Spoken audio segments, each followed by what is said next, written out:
talking loud. Stop calling. I can smell you coming down. Stop calling. Look, I've been studying. I've been playing Double Dash. I've been getting ready. Let's talk about music.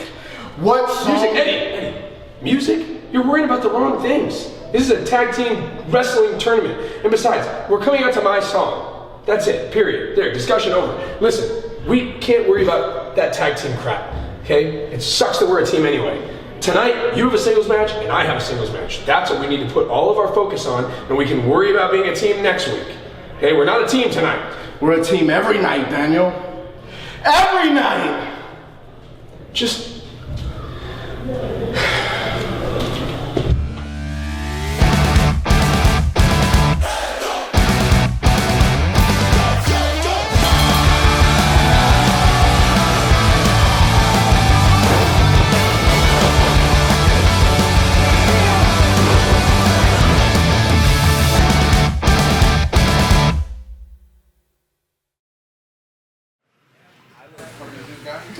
Good evening, everyone. I'm happy to see all your smiling faces here tonight at MPW Turmoil. We got ourselves a fantastic tag team championship main event, and I'm glad you're all here to witness this historic match. I'm your host, the general manager and MPW Hall of Famer, Rey Rosas.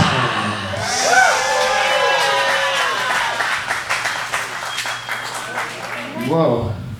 Now, I'll have you guys know that the role of general manager is not an easy job. It is not easy work. We all watched how I struggled that first month. But I think now I'm finally getting a groove, finally getting a hold of everything. And even now, we're still dealing with changes. Still dealing with a little shuffling of the match card, but you know what? The show goes on. Yeah. I'll think about it. But we have ourselves a Double Dash tournament coming up next week. And I'm almost finalizing the teams for the upcoming tournament. We just need to find out who the champions are going to be, and we'll find that out later tonight. And I am loving the amount of chaos that I'm making putting these teams together. Right? Chaos in this contest is going to make history. But let's start, huh? You guys want to get the show started? Just keep that energy up for me, please. Keep it up for me all night. I'll be over there at the commentator table, but let's introduce our ring announcer for the evening, Dangerous Donnie Brooks. Ladies and gentlemen, Lethal Logan Xavier here, owner of MPW, about to be joined by the commissioner of MPW, Rey Rosas, in the commentary booth, and tonight, Donnie Brooks goes from being a zebra to being a ring announcer. The following match it's a good thing. One fall. Introducing first. And the conch calls the ships home. Making his way to the ring. From Paradise. Weighing in at 420 grams of happiness. There he is, the former champion, Bucio.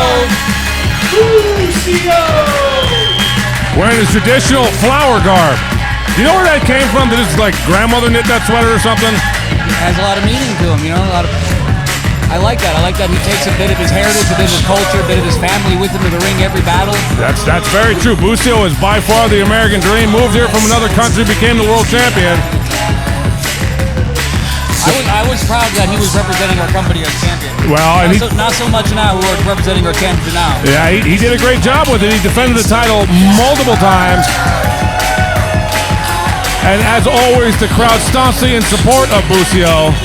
Although I do expect the audience to be somewhat split in this match because another fan favorite is who he's competing with. Again, when I'm putting matches together, I'm trying to put together the most intriguing matchups. And this one right here is one of my favorite matchups.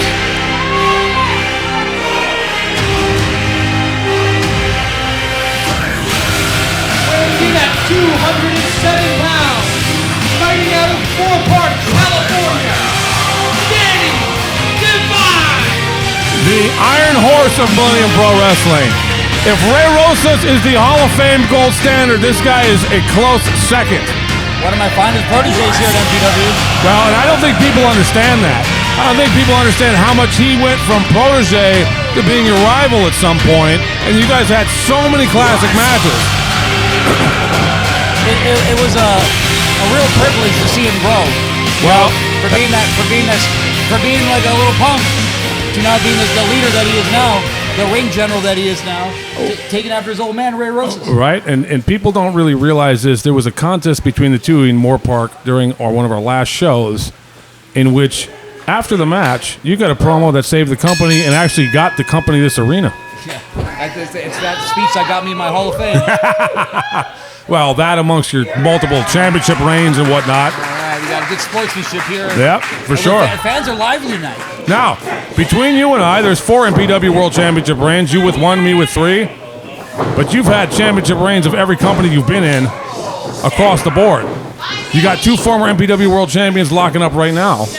What a treat! This is this could be a main event any other night. Well, and I've noticed that multiple times, and I'm not kissing your end for your astute booking, but oftentimes you book curtain sellouts in the first match. Well, I want to get this fan started. I want to get the match started hot. Here we go. Oh, and he fried him right out of the gate.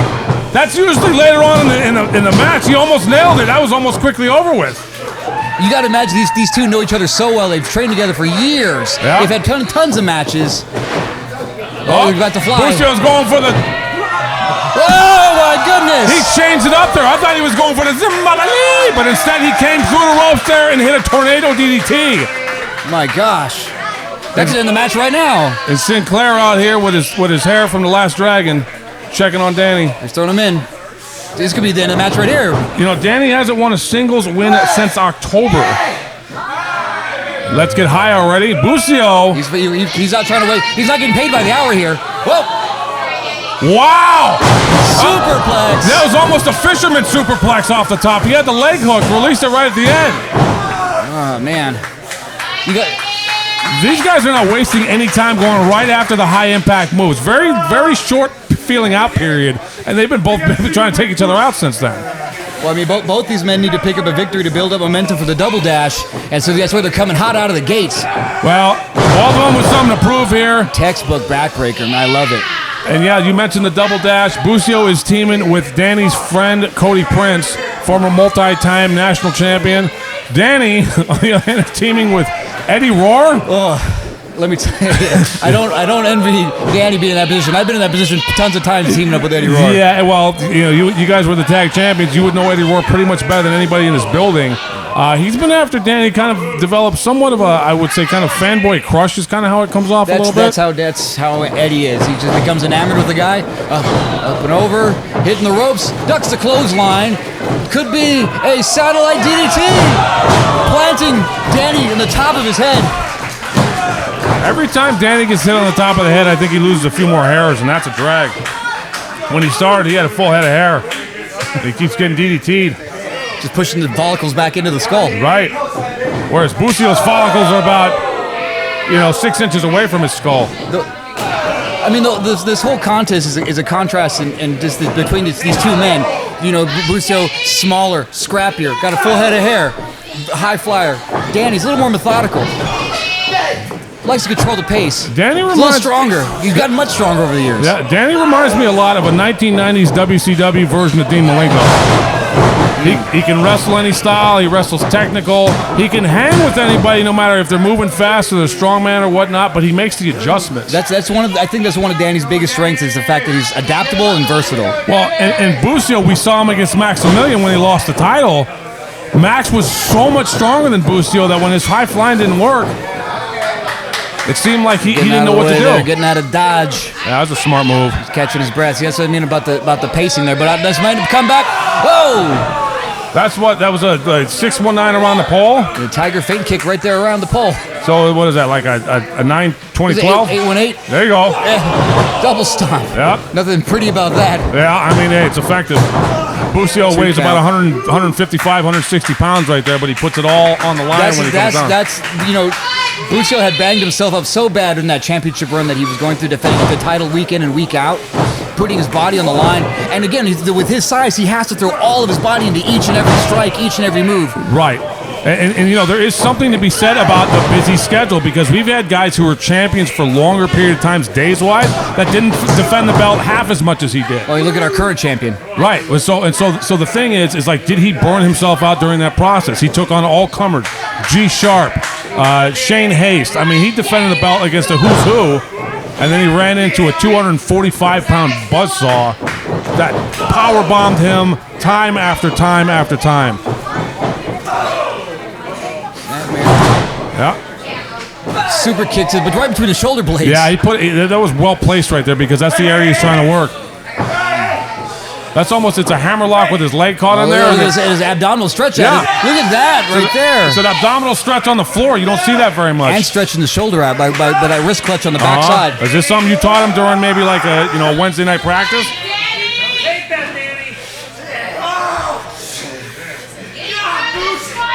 Slight variation. Headbutt right to the chest. That was an innovative counter right there. I mean, just using every part of your body to try to take an advantage. Well, because if you saw, Danny's body was posted up against Bucio's left ankle, so he had nowhere to go. He just did what he had to do to get out of there. Oh, my goodness. You speak of 160 pounds moving at grease lightning speed. That was that momentum that took Danny all the way 360 onto his back. Kick to the midsection. Burn him back up. Knife edge chop. Bringing him in. Back elbow. Wrist clutch. Could be going for a ride. Looks like some lucha here. Oh, nope. Oh! That is vintage. Surprisingly more effective than what people would ever give that credit for. Oh, he do another stunner. That's also surprisingly more effective. Every time you think Danny's got to take advantage. No! Bucio was coming at him. It was like he was going for a crossbody, so he was in midair coming at Danny, and Danny just speared him right out of his guts.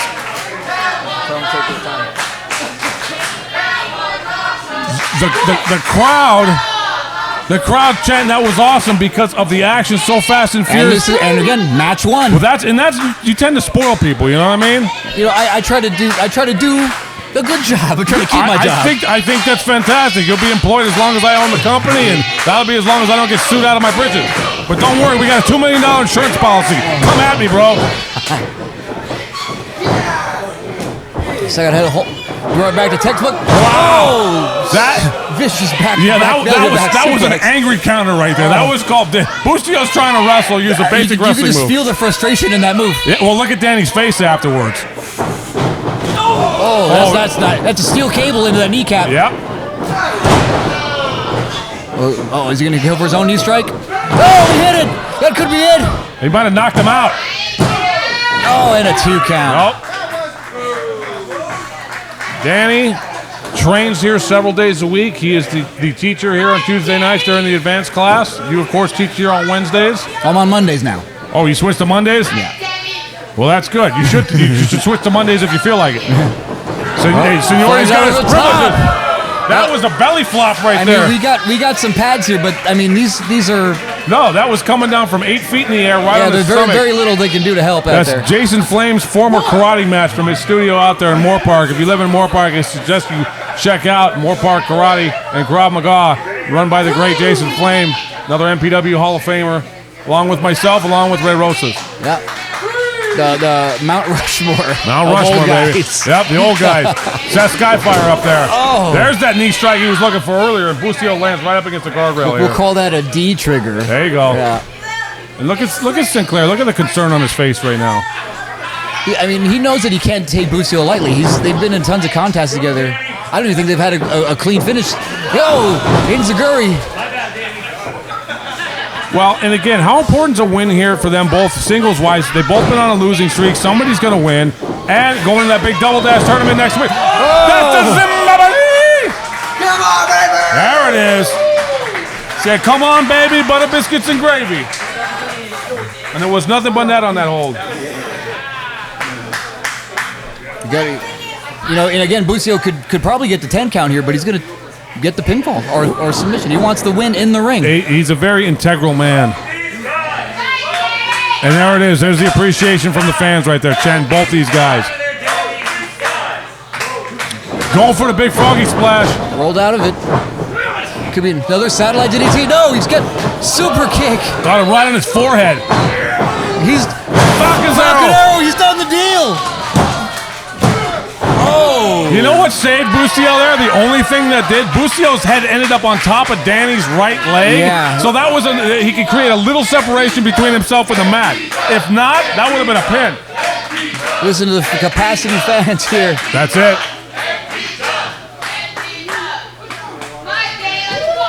These guys are both right for the pickings right here.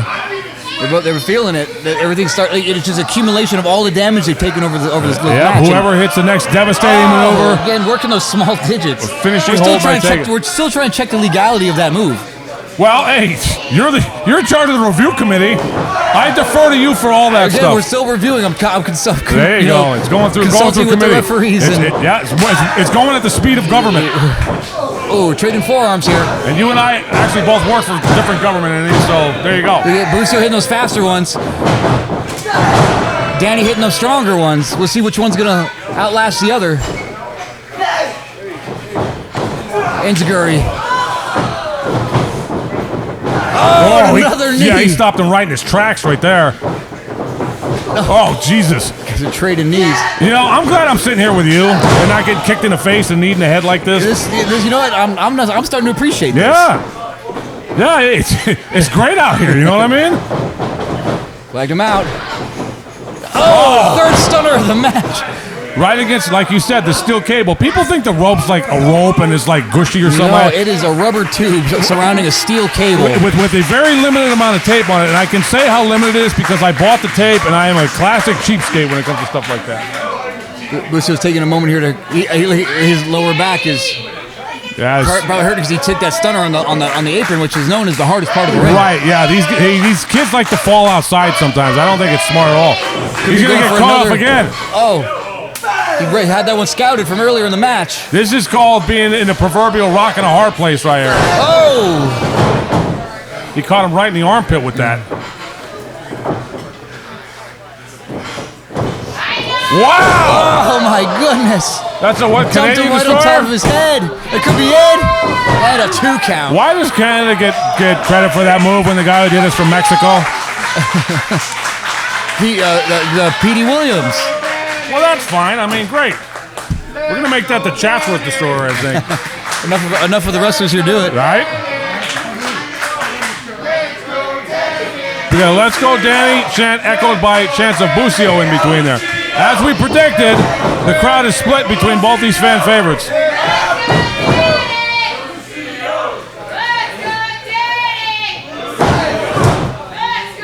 He's just putting the boots to Danny. Danny keeps getting back up. It's a little bit more vicious than Bucio usually is. Oh, here we go. He's lowering that knee pad. I'm taking that bony knee to the face. It knocked me right out. That thing's looking sharp. Good night. Oh! Good night. Face first right into the mat. Right in the pedigree. Oh, my goodness. That's it. It's over. It's got to be There's over. no way. He got it. He got it. Danny picks up a huge win, and boy, did he need it. How much does that take out of him? Well, that's a great question. What kind of condition he's going to be in for the Double Dash tournament next week? He might actually have to lean on Eddie Rohr to get him through that tournament. Well, I think Eddie would be really happy about that. Eddie's always smiling. I think Eddie and Nina are the people that smile the most in this company. So the amount of respect, not only from the fans to these wrestlers, but the wrestlers to each other. Well, these two guys have had 2 one-on-one matches with each other before that ended both in kind of schmoz finishes. It's the first time we got a definitive winner, and it turns out Danny Devine is the winner. What a great start to the show. Yeah, see, you couldn't have done it. You couldn't have booked it any better if you had like a high budget. Don't expect to get one of those from me anytime soon. Look at, you got a standing ovation out here. From at least that one guy there. Yeah. And if Wendy's happy, the whole place is happy. Next match, Koto Hiro versus James Angel. Oh, I can't stand that James Angel. Nothing but headaches. You got to be like a utility infielder here if you're on the crew at MPW. You can be a ref one week, you can be a ring announcer the next. This guy gives me a headache every week. Well, you specifically left him out of the Double Dash tournament as punishment for unprofessional conduct. You suspended him, you've left him off some major events. I don't know, maybe he's just not learned his lesson. It's getting harder and harder to come up with punishments for him to help him learn how we do things around here. But he does keep winning. And, you know, I don't know what to attribute that to. He trains a lot. He's in the gym constantly. I think he's getting secret lessons from Scorpio Sky after their podcast, but that's, you know, neither here nor there. I mean, look at this. If he just focused more on the in-ring work, focused more on nailing down those fundamentals, he's got a lot of potential. Well, but like I said, he's on a win streak. He did pin Danny, who just beat the former champion. He's going to have his hands full this week.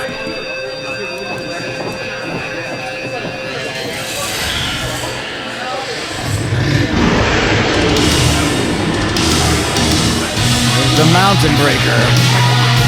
From Tokyo, Japan, weighing in at 160 pounds, the Mountain Breaker, Koto Hiro! Now I made sure to pair James Angel with Koto Hiro so he has someone that's going to probably be a little no-nonsense. Sure. Koto's abs, if I could steal anything from Koto, I'd steal his abs. My fiance seems to like abs, so, you know, I got to work on that. I wouldn't steal his mug, though, because he could be really ugly under that. I don't know what he looks like. We don't know, yeah. Yep. He could look like my dog's rear end. But you know what? He could also look like, you know, Brad Pitt under there, so. Now, Koto's been close to championship zone in recent memory. He's been teaming with Morote for the tag titles. He pushed Dustin the limit for the national title, but came up short in both those contests. A win against James Angel right here would make a good statement for him. Koto's he's almost there. Like, he's always right there, almost to win that big one. And I feel it for him. He's close. He's gonna nail it. Well, and you specifically put him with Dustin Daniels for the Double Dash tournament. Yeah, again, I'm just loving the anarchy I'm creating by putting these teams together. Yeah, well, it's almost like throwing a dart at a board and seeing where it lands. Well, because Koto has made it very clear he's interested in championship gold, so you're having him team up with a guy whose belt he wants to chase, it looks like. Again, all the jaw jacking by James Angel. Does Koto speak English? I've never heard him speak. Okay. He just gives me a nod of affirmation. Well, yeah, they're very respectful people. Yeah. He reminds me of a young Ultimo Dragon. There you go. Like, there you go. Yeah, that's who he reminds me of. Yeah, just I see that bit of that aura and essence of of Ultimo. Former J Crown multi-time cruiserweight champion. But Ultimo Dragon never had abs like that. James Angel using a very basic wrestling strategy right here, getting a headlock in there. He's got that catch-as-catch-can style. Oh. Koto turned him all the way around. I thought he was going for a wrist lock there. Spun it all the way around the headlock and the side lock takedown. I think James was anticipating it, and he made an adjustment mid-move. Well, it's, you know, that's the thing. It's like you do certain things that make your opponent do other certain things. You end up in this situation now. It's learning tendencies with studying film. And I feel that Koto's probably a very astute wrestler. Sure. Well, and Koto's got the experience edge. International star, wrestled all over the place. Got tattoos on the inside of his armpits. Meanwhile, James Angel's entire history has probably been linked to me. Well, sure. Yeah, I'm not saying thank you, but the first show that we ran with him wrestling on it, where you and Mondo Vega took on him and the Troll, I'm not going to say how much I made, except for I will say that was a $6,000 gate that night. I just see more. It was with that money that we used to open the powerlifting gym afterwards. Oh. So yeah, there's another. Whoa! Did you see the athleticism of Koto right there? The old lightning kid. Yeah. Angel almost countered that move. Koto eked out of it, hit a backflip. He's got him all out of sorts here. He got just enough of that too. I know, you just got to grip him in some way and roll him out. He didn't get his legs locked, but what he got a hold of one of James's ears. And that's incredibly painful. Look at that. Floating Enziguri over the top. Yeah. What are we thinking here, springboard? James a little worse for the wear there. Oh, he nailed that. Kick. Springboard missile drop kick. Well, James Angel's not looking at his phone right now. Look at. He's trying to get out of there. Yep. Hanging on the ropes is a good idea. Oh, sidestepped them. Oh, quick and agile. What do we think of sunset flip? Yeah. Oh, rolled James him rolls through. Duck the kick. Block the punch. So, he's not quick. Yep. He's sudden. There's an uppercut of a knee right there. Scarlett, you ever see how Scarlett makes the count? She's so methodical in it. She's so on point. Always in position. I heard she trains with a metronome Is that, to make sure to okay. get her cadence down. That makes sense. Suicide dive. Yep. And he nailed it. Kamikaze through the middle rope there. It's almost like when James gets in trouble, he stops paying attention to his opponent. He kind of looks for somewhere to run. In this case, that's what was going on. He wasn't watching, and then Koto hit him with that big tope through the ropes. I think he's looking for his phone to tweet at somebody to complain. Well, is it what ask? Call a friend? That'll help him out right there. He just put on that unforgiving steel post. And like you said earlier, the most unforgiving part of the ring, the apron, there is no give there whatsoever. Sometimes we don't have enough padding to get all the way. Nope. Sometimes it scoots. 2 count. We gotta do our annual ring reset. Here we go. End up with holes in it. Now again, a lot of Koto's offense comes out of his legs, and when you have an injured lower back, we're gonna have no chance of rotating those hips. Yep, all those big kicks, all those educated combinations that he throws. That's a payback for the earlier drop kick. Big double-footed sliding drop kick to the brain. And don't get me wrong, I give James Angel credit for leaving his world and stepping into the world of professional wrestling and being successful at it. Sure, you know, if there's been some question about his heart and whatnot, and every time he's been challenged like that, where it was kind of a make or break situation, he's always come through. Penalty kick right to the chest. He also took that suspension you gave him. He took full advantage of it because he was gone for about 6 weeks. It looked like he shredded about maybe 10 pounds of fat and came back with obliques. Oh, I'm glad I motivated him. So, your inadvertent discipline there turned out to be maybe him just getting a little bit better. Again, it's tough love. I think I've mentioned that several times when I'm handing out the punishments to some of the wrestlers here. I don't want to do it. They're forcing my hand. How many times would you have had to suspend you if you were your authority figure during your career? Oh, I would have been banned from professional wrestling in the state of California. There you go. Well, that's why you were the right man for the job. Tube. It's like when these young officers come up to me at work and say, "Oh, hey, Sarge, this and that, whatever." It's like, yeah, I've been there and done that, brother. I needed somebody here who had been there and done that. Well, luckily, I have a good relationship with the State Athletic Commission and the commissioner up there. Yeah, they don't like me. In Sacramento. Mm-hmm. They don't like me in the state capitol because they don't like how we operate as an autonomous entity. There you go, Koto's fighting, building up momentum. SoCal Steam doesn't like that. Quick strike, hitting the ropes. Oh. Right into a big boot. They've been fairly evenly matched so far, which is, again, surprising because there's a lot of strikes involved with it, and James has been hanging with Koto. It's a big power move right there. Like you said, working on the lower back still. What's he thinking he's doing now? Oh! Transition that into a suplex. Yeah, but, I mean, that seems like it'd be even more painful because it's from a stopped position. And again, maybe a James Angel from 6 weeks ago may not be able to pull that maneuver off. Right. But look at, you're talking about the strength he's developed. Yeah, look at his lats, his traps. He's ripped everywhere. Oh, he's going to humble him. Yeah. He's going to make him tap, make him humble. We can't talk about the first part of what that combination is. This is a time-tested maneuver. This maneuver has won countless world titles. This is the camel clutch right here. The Iron Sheik defeated Bob Backlund for that in 1984. I was 3 years old. Oh, man, I don't know. He's really got it really cinched in now. Scarlett may have to call this. Well, and it's a smart move because Koto's got to carry all of his weight and trying to crawl towards the rope. So even if he doesn't get him, he's going to wear Koto down. Koto, great cardiovascular. He got the ropes. You don't want to get her riled up. Well, but, James smartly hanging on for as long as he could there because this is to wear Koto out. Oh, he's going for the mask. Yeah, that I don't like. If he takes off his mask, it dishonors his family. He's got to commit Harry-Carry. Yeah. He said he shouldn't be allowed to wear a mask. There's a reasonable argument. Waist lock, standing switch. Whoa! He's on his feet. Yeah, he landed all the way around. Missed the discus punch. Whoa! Oh, double jump Beautiful. crossbody. That's the best crossbody ever.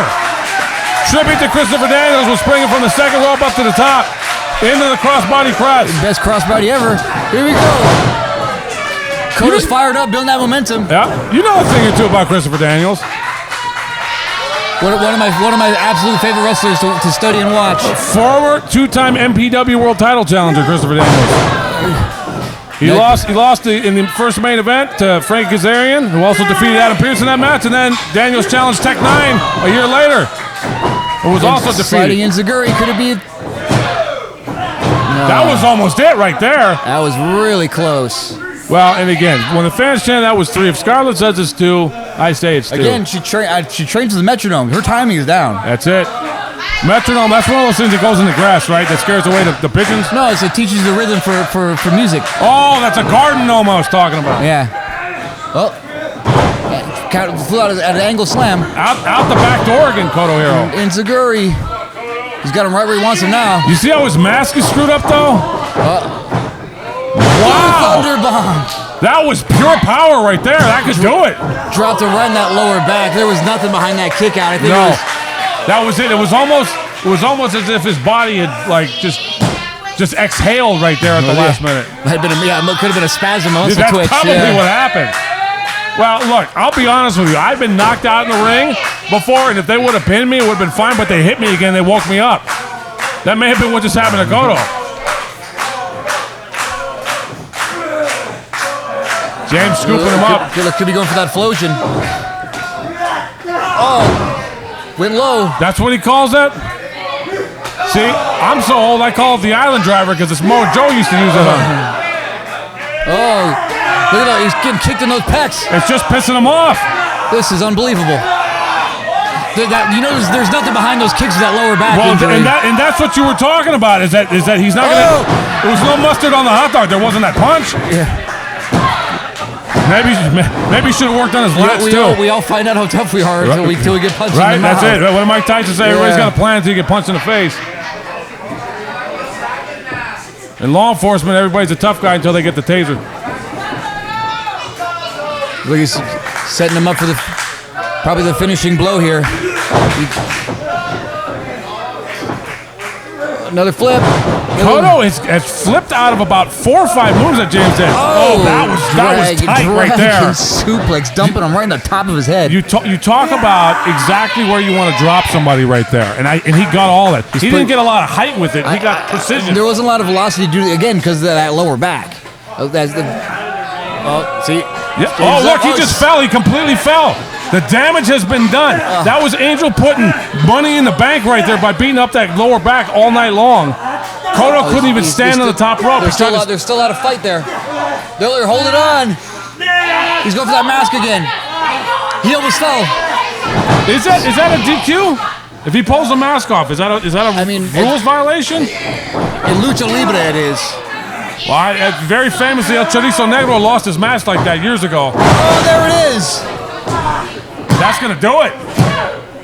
That's it. It's another big win for James Angel. And that's a big statement to the GM right there saying, why'd you leave me out the double dash? I'm going to keep my winning ways going. Yep. Might have to eat a little bit of crow.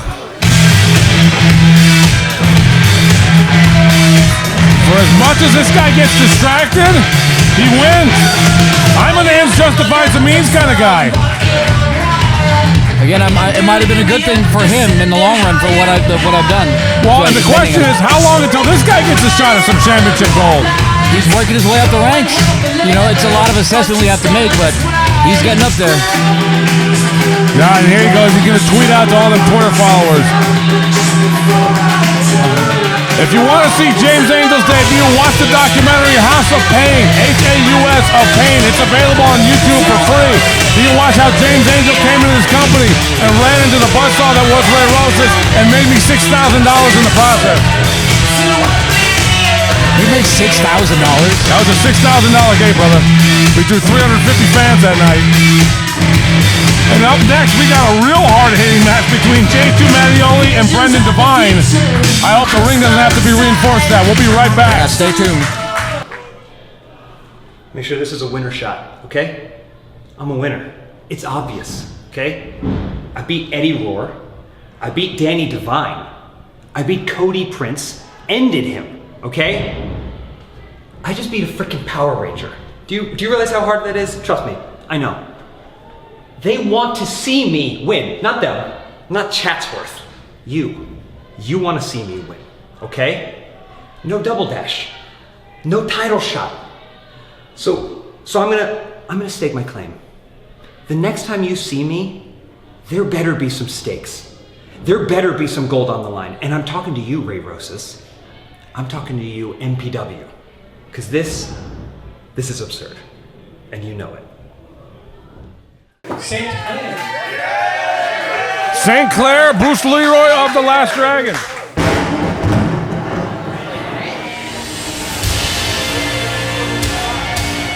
My back hurts every time I hear this song. From Moorpark, California, weighing in at 225 pounds, he is the ace of MPW, Brendan Devine. Well, I am joined in the commentary booth by the one, the only Danny Devine. Danny, between you and I sitting here, we have 8 MPW World Championships between the two of us. 3 for me and 5 for you. Hey, you know what, Logan X? That is true. Happy to be here. Yeah? Now, let me get this straight. I did win one of those from you. Yes, you did. Yes, and that was the last one I held. Thank you very much for, rubbing salt in that open wound, but that's okay. Because the salt in the open wound that I have most recently was when I wrestled your brother, and I'm still having pain from that. Yeah, I couldn't be looking more forward to a match this evening. 2 of my favorites. He's facing another big heavy hitter here. Weighing in at 232 pounds, fighting out of San Diego, California, the Playmaker, J2 Mattioli. J2 Mattioli, the best wrestler in San Diego, owner of Primal Pro Wrestling down there, former MPW National Champion, Tag Team Champion, Heavyweight World Champion, you name it. There you go. He's held all of them here at MPW. I do hate this song, though. You know, this is a good song. It's a sing-along. I understand that. It encourages men not to cry. When men cry, we prevent suicide. I don't mean to get too dark on you there. I do like this guy's hair much better than he used to be. Speaking of dark, Brendan trying to turn over a new leaf from the darker side that he was putting forth when you and him met in the ring. Yeah. He's been shaking hands with everyone he's wrestled. Maybe we'll see more of that tonight. Kissing babies. Signing autographs. Except for Daniel Moon. Has not shaken the hand of Daniel Moon. That was really interesting to me because that was such a great contest between the two of them. And Moon won, Moon won in the way he could win. He caught Brendan in a pinning combination, pinned him for 3 seconds, and Brendan was, able to go still afterwards. I don't think he gave Moon the credit. Hey, well, if 2 people know those 2, it's you and me. And that we know that runs deep. That history runs deep. That runs back to 2015, 2016 in Moorpark, California, in a 960 square foot sweat box that's become a wine tasting joint today. Well, now here in the new and improved MPW Arena, 2 of MPW's most decorated wrestlers looking to match up. These guys have not wrestled in several years. The last time I think that we saw a singles match between these 2, J2 was national champion, and Brendan was looking to reclaim it. And now they're meeting with nothing on the line except for the rankings in the singles division here at Millennium Pro Wrestling. So 2 things I want to note right now. J2 has a whole bunch of tape on his right shoulder, which wasn't there before. If I'm Brendan, I pay close attention to that. And the other thing is Brendan has been coming in at 230 pounds for the last several months. He was announced at 225 today, and I've noticed he's looking more shredded. I'm wondering if he's training for more speed now. Well, I can speak to J2's shoulder. He's been up and down the roads, was in El Paso last weekend, was in Florida the weekend before that.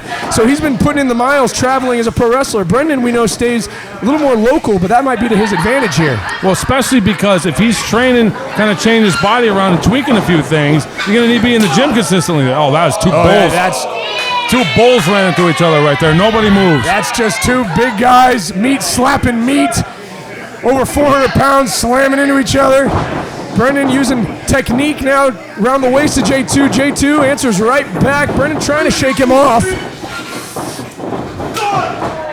That's the irresistible force meeting the immovable object. I'm too big, baby.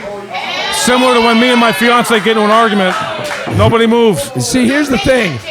Brendan Devine, usually the bigger guy in a match, but J2, very similar. Hey, taking off. J2 shadows him in.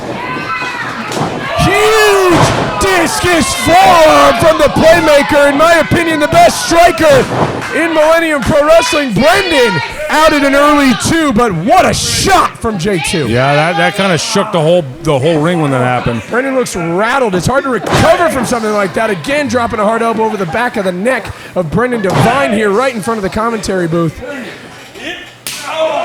Lighten up the chest. I can tell you there's going to be a receipt for that at some point.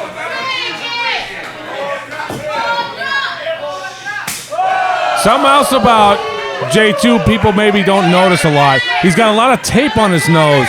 This guy struggles with a deviated septum and a couple other, nose problems he's had along the years. The tape's there is to expand his nasal passages so he can get some air. That comes into play at certain times.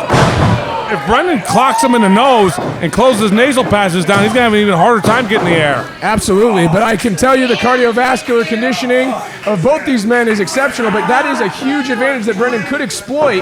But again, we know Brendan trying to do things differently, but man, he's really getting taken to task here by J2. Yeah, Brendan's not using the curb stomp really anymore, which I wish that was the case in December when he gave me about 9 of them. Oh, not where you want to be against Brendan Devine. Hangsman backbreaker by the ace of MPW coming down the lower back. Cover 1, 2. J2's out at 2, but wow, what a maneuver by Brendan Devine. I know this is probably rhetorical, but have you ever watched your brother's face when he hits a big move? He kind of has this devious scowl about him when he makes impact. To me, it looks like a polar bear when he tastes blood for the first time. Well, and we know polar bears only eat meat. Grizzly bears eat berries. Black bears, they eat berries. They eat stuff like that. Polar bears only eat meat, and Brendan only defeats the best competition here in MPW. Driving the knee into the back of the head, colliding with the middle buckle of J2, and now here's that darker side of Brendan Devine, forcing the knee. Yeah, you were just talking about how nice he's been lately. I was going to say that's pretty friggin' vicious right there. Well, here's the deal. He looks like he got chopped. He's reaching up high on the neck. Maybe it looks like one of those chops maybe caught the upper chest or the lower esophagus there. Not a place you want to get, so you can't breathe, you can't fight. Yeah, but Brendan, big lariat in the corner. I think all that chop did was piss Brendan off because he's been on a mean streak ever since then. Again, this is just a match of 2 really big guys. J2 meeting him with a high knee in the corner, trips him through. He looks like he might be going for that hip attack. Oh my gosh, absolutely all of it. In Spanish, that's the nalgas to the boca right there, which in English is the butt cheeks to the mouth. You know what? Thank goodness one of us is bilingual. That's right. Bilingual, bilateral, and bifurcated. Waking up the spine of Brendan Devine. J2 throwing the sole of his boot into the spine of the ace. Yeah, right into Brendan's spine. Single-footed drop kick. Cover again. Now again, we were speaking about that cardiovascular conditioning. A move like that probably isn't going to get you a 3 count, but having to go for the cover, making your opponent have to exert that energy. People don't understand that too. Like a good veteran is going to basically make you carry as much weight as you can. So a lot of times when you're trying to pin somebody, you're just trying to make you drag your weight for 3 seconds and push you off. Brendan Devine following him into the lariat snapmares. Single leg drop kick of his own. And he's getting up. That senton to the back. Got absolutely all of it. 200 pounds across the spine. J2 out at 2. Yeah, but that's the kinder, gentler Brendan right there because he could have curb stomped him and maybe ended the match. I'm not saying I'm a fan of that. Again, I still having problems with my scapula now because of it. Look at JT's face right there. Look at how much pain he's in. We know both these 2 guys will be part of our Double Dash tournament next week. J2 with Jake Mays. Brendan, partner to be determined. We still don't know. I think that's amazing that Jake Mays and J2 have to team up. It's almost like, they're fighting over Jake Redondo or something. Absolutely. We know Jake Mays will be in action later against Daniel Moon, if anyone. You remember when I said earlier there was going to be a receipt for that chop? That was a chop to the back of the neck. You did. Oh, this is not something you want to do. Oh! Well, what did the 5 fingers say to the face? That was a Stockton slap right there. Brendan's probably swallowed a molar. And here we go. Discus, double forearm. Both men go down, and we are back at 0. And what happens if they're both out then? Hey, then nobody's bragging. We just go get a spatula out and scrape them both out of the ring. The only people that'll be bragging is the MPW fans who get to witness action like this every single Friday night. 19801 Nordhoff Place, or watch us on YouTube, MPW on YouTube, the only place to get weekly Friday night wrestling. The fans are always the winners when MPW runs a show. J2 up first. Brendan a little more rattled by that collision. The playmaker adjusting the tights. He's been in fights like this before, so has Brendan. No strangers to big fight feels, and Brendan, open hand slap. Talk about receipt like we were earlier. Well, right? Sometimes when your fists are taped, you don't get as good on the chops, though. J2 looks like he's going for the PS2 power slam. Brendan Devine, hard elbows, fights out of it, chucks him right into the corner. European uppercut across the big Yakuza kick. You see Brendan's face while he was running for that? And Brendan looks like discus lariat, maybe. Oh, I don't think so. J2 gets him on the backspin. PS2 by J2. Wow. I am of the opinion that Brendan Devine is the hardest guy to pin by beating him down. I've seen him lose several times by getting pinned real quick. In my case, I had a sleeper hold on, cut off the blood flow from his brain. But to pin him because he's just beaten down is a very, very rare thing. And J2 looks like he might be calling for the end. Playmaker knee, there he goes. Spider-Man in the ropes, and Brendan with a big boot takes off to the other side. Northern lariat. That's a Stan Hansen-like lariat right there. Look it, shoots the half right there. Amateur wrestling move to roll him over. 1, 2, that was almost it. You notice J2 didn't move that right shoulder at all. That thing seems like it's thrashed already. Barely able to get that left shoulder up. This is just two big men hitting each other with everything they have.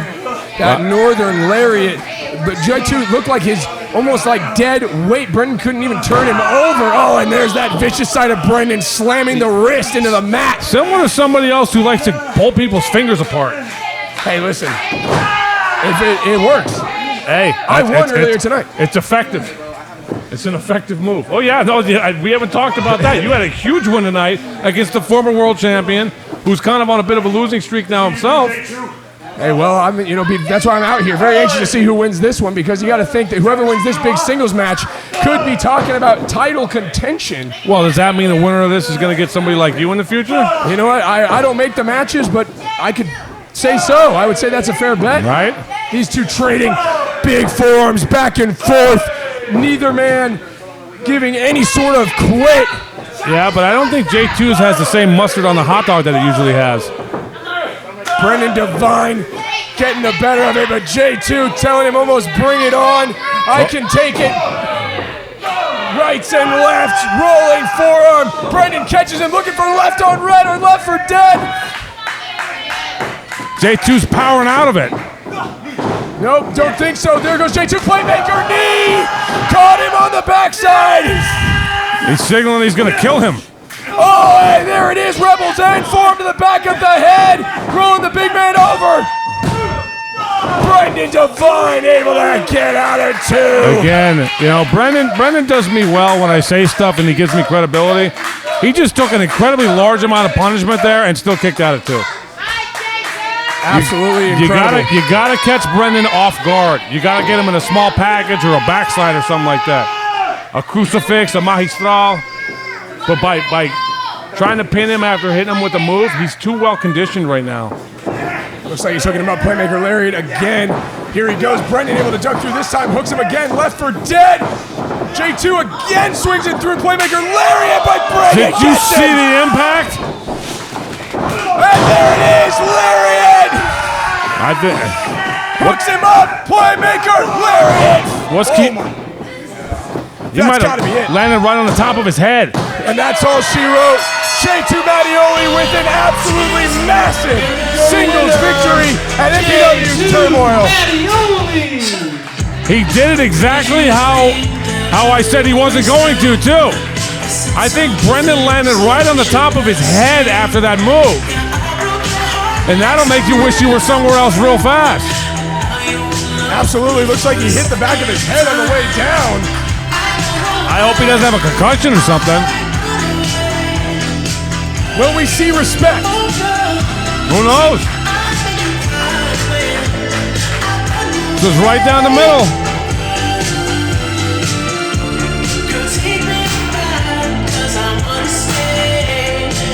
Brendan's got a hand extended. He shakes J2's hand. Incredible match by two incredible professional wrestlers.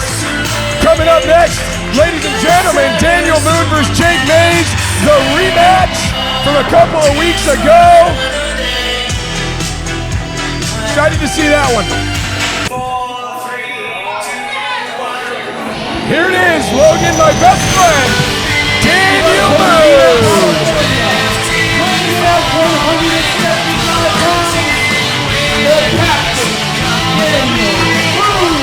El Comandante, Daniel Moon. El Capitón. El Mero Mero. El Jefe.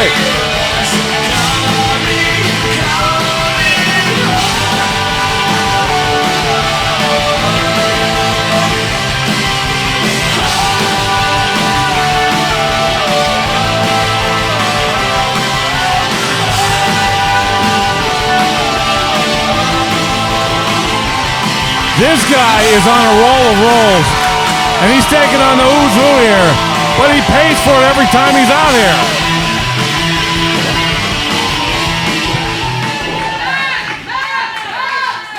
And his opponent, Daniel Moon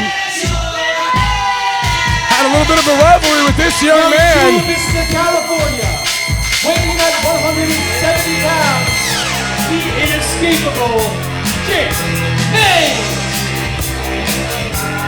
Jake Mays is wearing the ring jacket of his grandfather, who was a Golden Gloves boxing champion in San Francisco many years ago. It was his warm-up jacket. I always wondered why he'd wear it with the pink, and it makes perfect sense. A tribute to his family. Jake Mays was not shy on social media how he felt about Daniel Moon. He kept calling him Unk. I guess the kids nowadays, if you're older than them, they start calling you Unk. Unk? Well, I've been called worse. Called worse this morning, actually, in the parking lot of this building. Now, Jake Mays, tons of young talent. Right out of the Primal compound in San Diego. A big win over Daniel Moon just a few weeks ago. That's why this rematch is happening.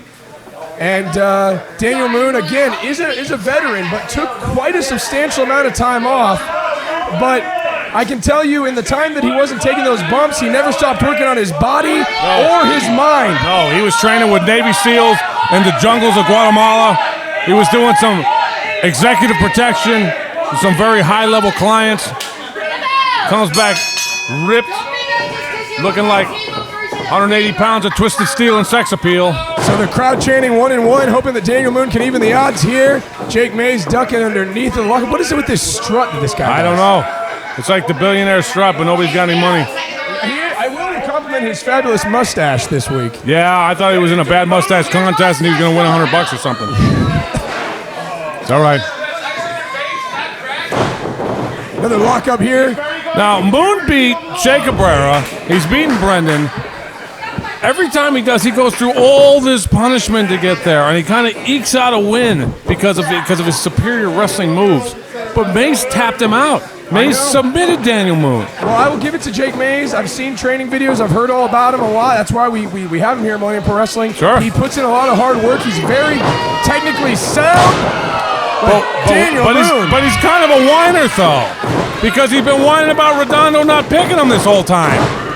Oh, Hey. Daniel Moon with his own drop down and the salute. Unreal. Moon is known for hitting that drop down better than anybody I've ever seen before.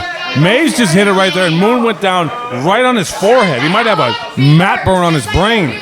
Little case of anything you can do, I can do better from the young man. Look, he's got a chipotle on his forehead now. The crowd not definitely giving no appeal to Mr. Jake Mays here. Oh. And Roman knuckle lock. Jake Mays goes around the backside, grabbing a rear waist lock. Daniel Moon able to reverse it. That's Picks a beautiful the ankle leg. pick. Hurricane Rana from a nip up by Daniel Moon. And Daniel Moon doing a little bit of a strut himself. There you go. Showing this kid who's boss. Ducks through. To hit that Rana from the floor like that, you have to be so athletic. You have to get full extension of your legs. Beautiful collegiate takedown. Look at Daniel that. Moon. Really, oh There my you go. gosh, showing this youngster who's boss, whose house it is, transition to a front chancery. That's what you would call some unk stuff right there, I think. Jake Mays pushed him into the corner, trying to catch a breather. Get out through a clean break. Scarlett Donovan, our referee, the best referee in the world, and there we go, Jake Mays. Hard right hand to the cheek of Daniel Moon. Knife edge chop. Probably could have put a little more sauce on that one. Daniel Moon Yep. make him pay for that later. Yep, a good chop starts in the bottom of your feet. There it was, that's better. I shouldn't have. Commentator's curse. Well, you know, you're just encouraging the guy to hit him harder. And here we go, Jake Mays to the far side. Daniel Moon able to up and over. Jake Mays again. Oh, what a wheel kick, shades of RVD. You know, he started doing that after King of Extreme last year. Nice. Exploder suplex by the captain. Nips up, makes it look easy. He's stalking him like a tiger stalks his prey. Here we go, going for the big splash in the corner. We know what he likes to do here. Tiger stalking this pink flamingo that's out here. Well, Jake Mays able to wiggle all the way down to the apron. Daniel Moon able to catch it. Oh, pulling his neck over the top rope. Yeah, typically you get clothesline on there. That was the reverse. That had to hurt more. Oh, and catching him. DDT from the outside in. Unbelievable. What an incredibly athletic maneuver by Jake Mays. Can you get a picture of Mays' face after that move there? I want to put it as my screensaver. Calls that the dead end DDT. Planting the captain. Daniel Moon is trying to shake off the cobwebs here, but Jake Mays absolutely getting to work again. It's a short chop right there. There we There go. you go, Daniel Moon firing back. Jake Mays, right hand. Daniel Moon definitely worse for wear here. Jake Mays, belly to back suplex. Moon is so ripped you can see every column of his spinal cord. His muscles have muscles. That's creepy to me, though. You know that thing in between his chest there? That's a sternum right there. That's when your pectorals really rip. That little box right there. You should see what he eats in the back. He's just eating deliciously non-tasted food. Yeah, well, I'm going to guess it's probably chicken breast and like white rice and maybe some broccoli. Daniel Moon not taking kindly to Jake Mays with a ma- little basement lariat there. They'll make sure that he has stinky farts. Oh, and Jake Mays throwing some right hands to Daniel Moon here. He's going right to the side of the face and the throat. Jake Mays yelling at the MPW faithful. Yeah, that never goes well for you. Daniel Moon able to get up in the corner. Our fans have fans of them for chanting stuff. Daniel Moon series of nice jabs, trying to get some space here. Jake Mays not letting it happen. Goes underneath, boots to the gut. Famouser! Speaking of our fans, conspicuous by our absence, where is Liz this week? Unfortunately, Liz was dismissed by the MPW World Champion Maximilian last week. That cost me $15. Yeah, well, talk to your champion. Well, he better draw some numbers here. Speaking of champions, both these men probably looking to be in championship conversation. A win here. You know, Mays looking to continue his rise. Daniel Moon looking to get back in the winning ways. Beautiful back foot, about the neck breaker. Explosive move by the captain. Our champion's got enough problems. He got to wrestle Tyler Bateman next.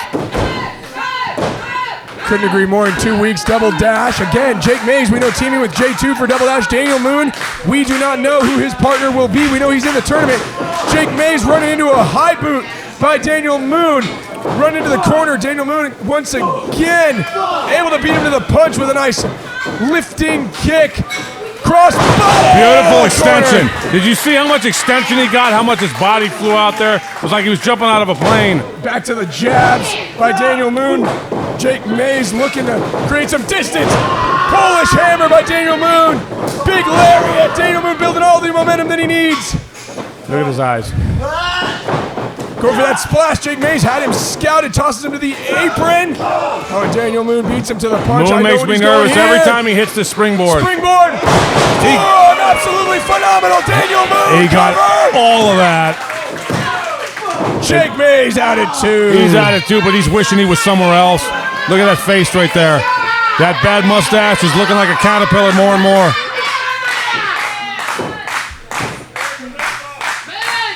Daniel Moon looking like he's calling for the moon landing. That snapmare driver, boot to the gut, hooks him up. Jake Mays able to go low. Oh, Jake Mays likes to do the Styles Clash. Now looking like he might be hooking him up here. Moon. Look at how smart Moon was. He just dropped to a knee right there and broke that move up. Able to block it. Daniel Moon going insecurity. Jake Mays again has it scouted. He's up. Wow! Poison Rana by Jake Mays. Knocked the chairs over there. Hit him so hard. Yep. Psycho knee. Chairs fell off the wall when he did that. That's some brujeria right there. Oh my gosh, is he hooking him up? If he can get both arms hooked. Styles Clash by Jake Mays. Daniel Moon kicks out at 2. Unbelievable. What a series of offense by Jake Mays, but Daniel Moon somehow, some way finds a way to kick out. Well, maybe he can't beat him tonight. He beat him a little while ago. If Mays believes that, though, that might be the difference in this match. You see the frustration. Jake Mays just hit him with all 3 of his best shots, and Daniel Moon still kicked out. Jake Mays looking like to go for that shining wizard to the back of the head. Daniel Moon, nice atomic drop. Enziguri. We know how he follows this one up. Satellite. Oh, Jake Mays had him scouted. Gave him a wedgie. Wow, he almost knocked his head completely off with that. Oh, he bounces off, catches him, satellite DDT, sends Jake Mays into the ropes. Yep. Jake Mays out at 2. Nobody wants to give an inch. Nobody wants to lose this match. Look at these guys sitting there head to head, both passing out at the same time almost.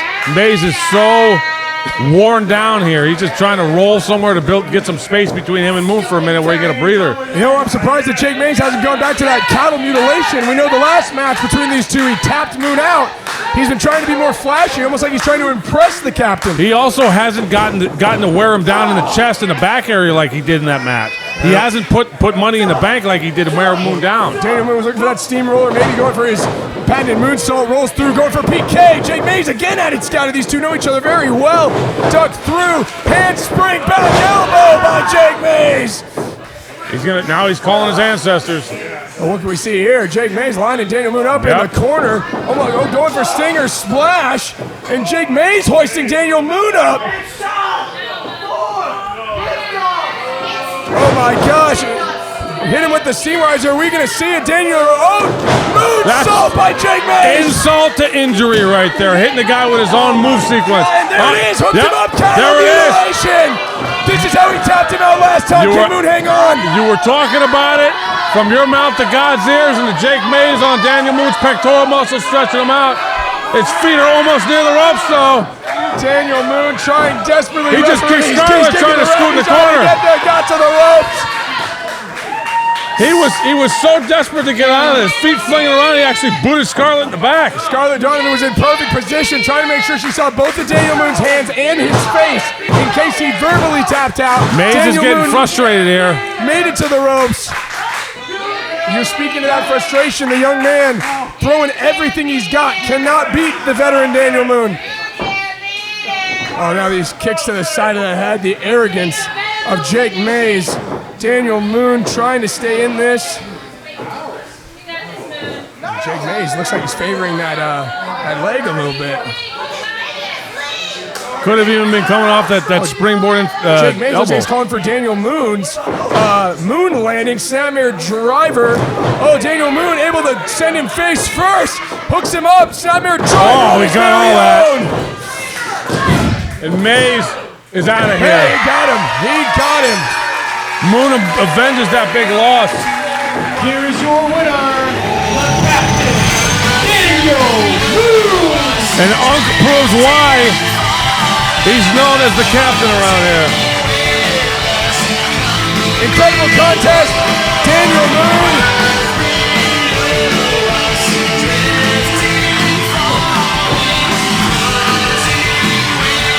You have to excuse me, Logan. I know you're a check on this guy. Okay? You handle your business. I'll be out here. I'll hold the fort down.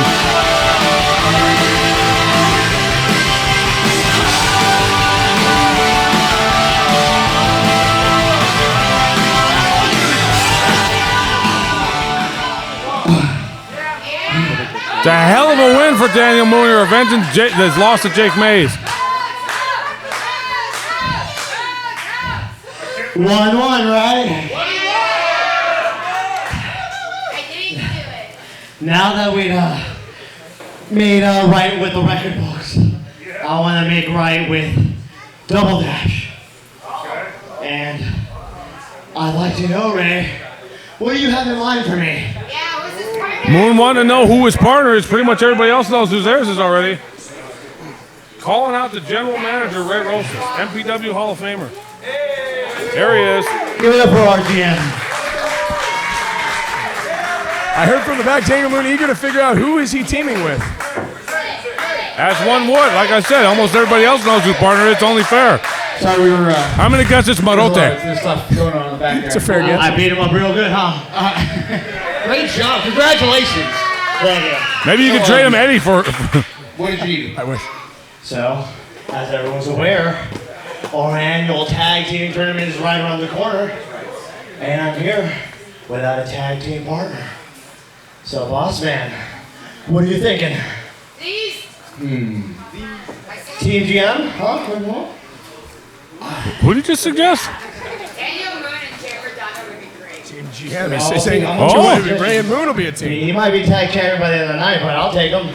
I've seen you. I've been, after our conversation and you helping me out move the ice chest, I was really thinking about it, and I'm trying to really make sure that when Double Dash happens, it's going to be one of a kind matchups, crazy tag team combinations, and I'm just thriving on the anarchy of it, right? And after his performance tonight, I'm thinking I might.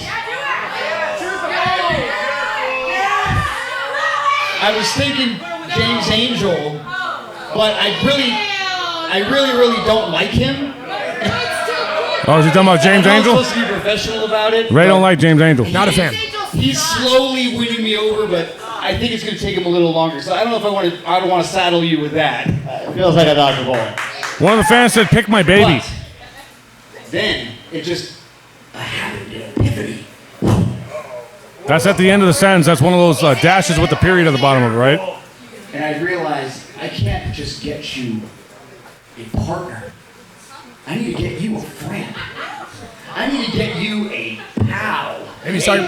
Best You already have a partner. A best You know what pal. I mean. Uh-oh. You've got to be kidding. The best pals? Brendan I Devine. was going to say, his little MPW history there. Oh my God.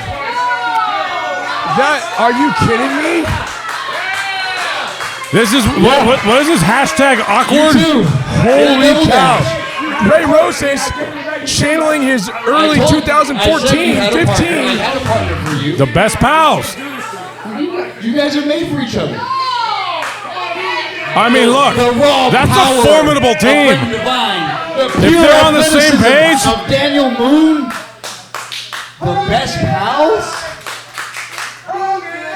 That's a very formidable team. If they can get on the same page. If they're not, they'd be slim pickings. Because this is a great idea. No, it's not. Ray loves to amuse himself. In 1 week's time, at the Double Dash Night 1, you'll see.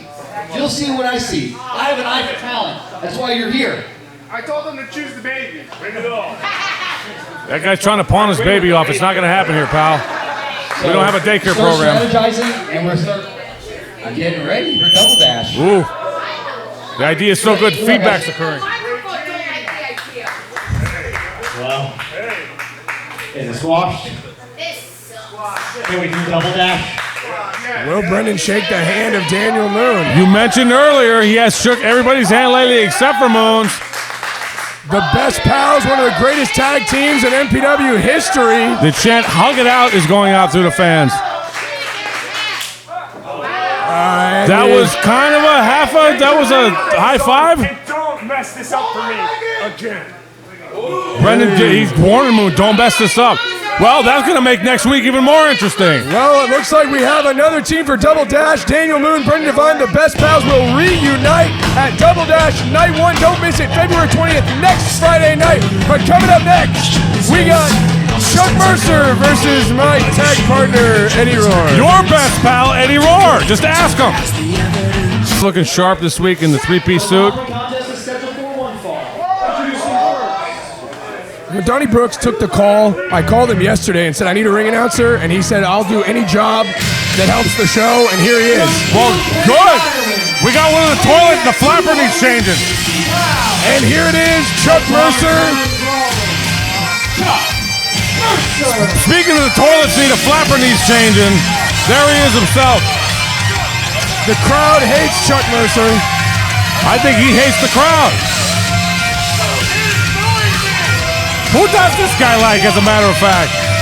Kind of like Bad News Brown was in the 80s. Oh, he didn't like that guy either. I do like the cut of his jib. I like his hat he's wearing. I hope he doesn't have any razor blades on the end like the Peaky Blinders. Well, my wondering is, when Chuck is around, where are the brass knuckles? Can't be far behind. Well, and that's the thing, is like Sinclair should be tossing this guy's pockets right now. You know, shout out to my podcast friend, Chris Page. He's running a show in this building in a few weeks. He hates Chuck Mercer.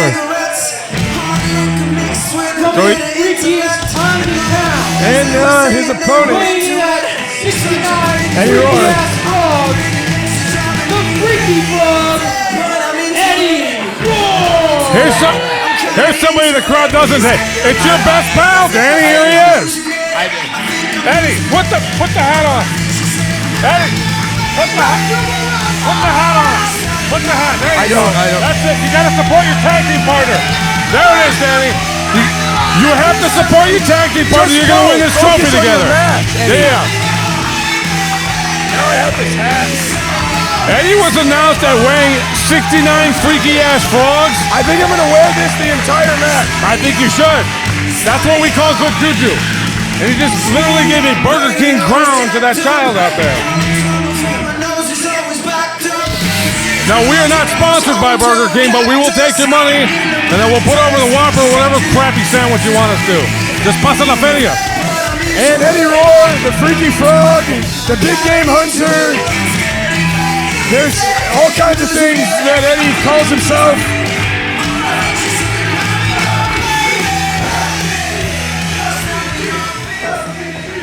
Eddie, I've always wondered why he's wearing a bulletproof vest out here. Are they chanting Chuck E. Cheese? Listen, don't tell my girlfriend, but at some point during the week, I'm going to take her there so we can play some skee ball. He doesn't even like you. That's true. He does not look stupid. Danny, you don't look stupid. Let me make this very clear to everyone. My Valentine is my wife, not Eddie Roar. Well, you know, it's 2026 now, you know what I mean? We know that Chuck Mercer will be teaming with Nina for Double Dash next week. That's some odd fellows right there. I unfortunately am teaming with Eddie Roar because he won a match and picked me. I did not choose this. Well, yeah, but you know what? You may end up walking out of the building with that trophy because... See, like, what is this wrestling? What is Eddie doing? What do you mean? That was El Toro right there. He was the bull. Or he was the bullfighter. Chuck Mercer might be blown up already.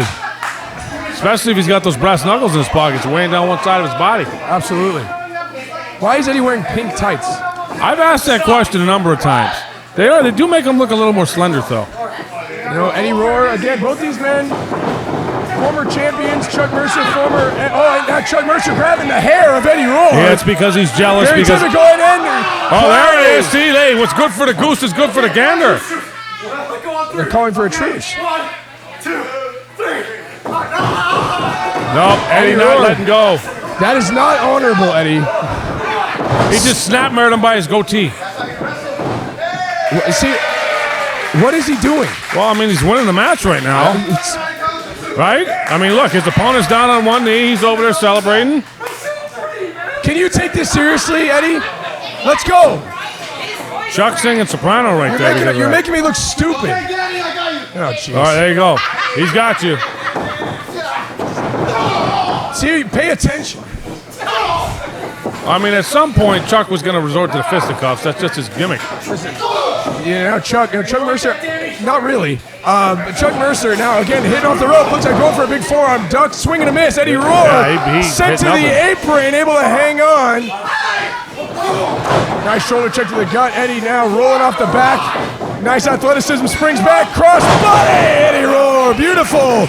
He's gotten better and better at that move every week that he uses it. And here we go, Sling Blade pulling him again down by the chin. As Seth Skyfire said, Sling Blade sucks. I know, I stopped doing it because he kept making fun of me. Samoan drop by the Freaky Frog. See, there you go. He's being a little more international flavor there. Chuck Mercer out at 2. Now, you asked about Eddie's pink tights here. I don't know about men, but when women are in their masculine energy, they don't wear pink. When in their feminine energy, they do. I think Eddie's feeling so good about being partners with you that he's in his feminine energy a little bit right there, where he gets to, go under the tutelage and the wing of his big brother out here. So maybe that's why he's wearing pink. Here's the deal. Whatever the reason is, it sucks for me. So now he's hooking him up, maybe going for that. Eddie stole a lot of my moves, so he's going for Falcon Arrow, much like I use. Chuck Mercer trying to fight out of it. Both these men fighting out. Eddie kicked him in the gut. Yeah. Now Chuck looks, Look, he wants your approval. Stop pointing at me. He wants your approval. What are you doing? Why is he doing this? Was he mimicking you? Oh, he's going for the pedigree. Okay, now Pedigree. he's going for my move. He's telegraphing a little bit. He yelled it out. Chuck's going to know it's coming. Right, Chuck's shaking his head down there. As you can see, Chuck able to Shoved get him out off. of it. Ducks through, springs back. Oh, and Chuck able to grab him by the waist. German suplex. Yeah, that was deep. Maybe if Eddie had been paying attention. Listen, when you got into this business and you had people you looked up to, they're all up on the wall up there. I'm sitting right next to one. Well, there you go. And so you're that guy now. I don't know if you noticed that or not. You're that guy to Eddie Roar. You're the one whose tapes he watches and whose figures he collects and whose baseball cards he wants signed and whatnot. Listen, there's a lot of guys like Bucio and Dustin Daniels and Draven Silvera who I don't mind. I have tutored, and taught them over the years. Eddie all Roar, MPW champions at points, right? Oh, and Chuck Mercer. Oh, hard European to the spine after leaving Eddie hung up in the ropes. It's hot. It's making me sweat. There you go. Yeah, you got to take them off after a while. I got one at home. Don't ask me why. I might be a closet Eddie Roar fan. Chuck Mercer trying to get the cover there. Eddie able to kick out at 2. This is the pace Chuck likes. Yep. He can just sit back there and use all of his, almost 300 pounds and smash into this guy when he wants. Hopefully Eddie able to, get himself back together here. Snapmare by Chuck. This is not good. Super kick to the back of the head. He nailed that. All right, Eddie kicked out. I'm impressed. Oh, Chuck, if you say shut up to me one more time, I'm going to go over there and slap the molars out there your you mouth. go. I'm in a match or not. I'm in a match or not. Listen, I'd warn you about going in there, but I'm not in charge of that anymore. Ray deals with that. So He's looking at his tables here. Well, just go in there and knock his brain out if you want. I'll be here. Come on, Eddie. I'll have Sinclair join me for the next match. I'll see if he actually utters a word. High back elbow from Eddie Roar trying to build some momentum. Here goes Chucky running back in. Eddie Roar double knees to the chin. Nice chin checker. Here comes the Freaky Frog. There it is. Big shoulder tackle. Follows it up yet again. Chuck Mercer. Oh, a big clothesline. That's pretty good. Good job. There Eddie. you go. Good job, Eddie. Give him his flowers. Maybe do something else. You're just standing there. Well, this would be where he would tag you, right? I'm not saying it. I'm not saying it. I'm not doing I'm that. going to say it. Okay. You can't freak. Well, nope, he didn't make it. See? He didn't make it. I tried to tell you. He said you can. He got kicked right in his head. Okay, here we go. Chuck Mercer going again for a big shot. Eddie Roar springboard. Cutter. He icely There it dunked. is. Eddie, cover him. Come Look at on. he rolled right on top. That was great. Oh, That man. That was pretty close. It was a float over that happened on its own. All right. It was like gravity helped with that situation. Stay with it. You're doing fine. Focus, Eddie. Not a ficus. It's not a plant. Dracula spear! What? It's a Dracula spear? He's been calling me that. Your Dracula I spear? have no idea. Is it some vampire stuff? He's going for a spear. I guess. Okay. But again, he's calling out his moves. Chuck's going to see it coming. Yeah, I've never been a fan of that. See what I'm saying? Yeah. Maybe don't yell out what you're going to do. So now Chuck Mercer hoisting it up. Hits him with the hangover. This got to be it for Eddie. That Sorry, was count to 100. huge right there. Eddie Roar able to kick out at 2. I still want to know what a Dracula spear is. These guys got all these names for these moves. There's too many moves now. I'm a fan of a 10-minute headlock and eating a burrito on the way out of the match. Listen, this isn't the old days. There's again, Chuck Mercer looks like he's digging for something. What's he doing? Oh, wait, they're not there. Oh, they're not there, Chuck. They're not. Where's what? Oh, and his tag team partner Nina, one step ahead of the game. She has the brass knuckles. Looks like Chucky got beat at his own game. Oh, and now Chuck putting his hands on Nina. Hey, easy there, you bearded wonder. She's wearing pink too. She must be in her feminine energy. Okay, now Eddie able to take advantage here, and Eddie do not hit Nina. Oh yeah, there's nothing in the crowd will like. Oh, jeez. He just crushed the man's balls. Well, God, Eddie. I don't know if Eddie's having kids anytime soon. I mean, give the assist to Nina. Inadvertently. But did she just help her tag team partner win a match? Against your tag team partner? I'm sure Nina feels absolutely awful about that. But she did provide the distraction for Chuck to hit that low blow there.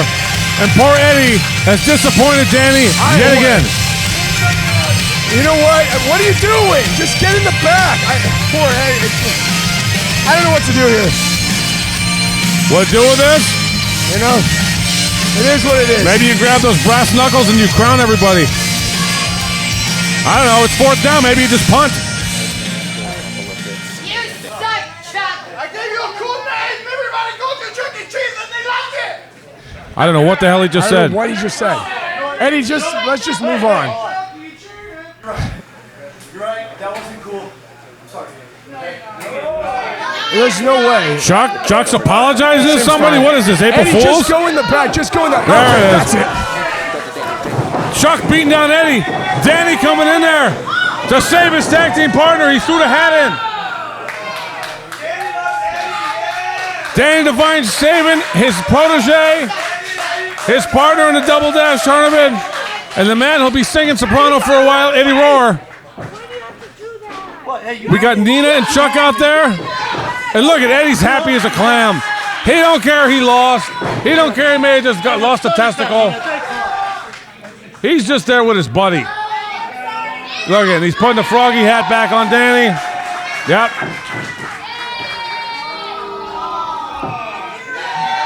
Yep. See? Every time he puts it on, they react. Danny, you got to face facts.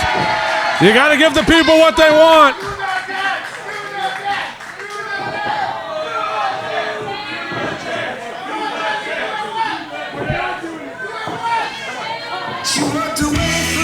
All right, Danny's leaving. Eddie's leaving. Are you ready to make your pro wrestling dreams a reality? If you're waiting for the moment, this is the moment. Join the team, Millennium Wrestling Academy.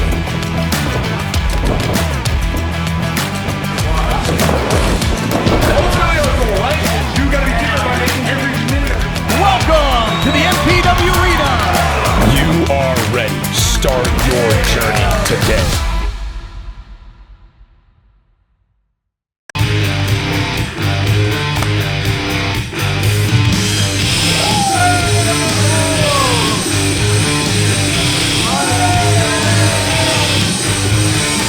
And as Miggy comes through the curtain, I currently feel a feeling of just being like oily all over my body. They are the greasiest little guys. But again, great competitors, but they bug the hell out of me. Yeah, don't get me wrong here. Miggy is pound for pound probably the toughest guy in his company. I've been in wars with Mickey Rose. Well, and I know exactly how tough that guy is. Miggy had a fist fight with Royce Isaacs, and he held his own. He's been in battles with Watts, Chuchi Finau, Tyler Bateman. There's no limit to the toughness of Miggy Rose.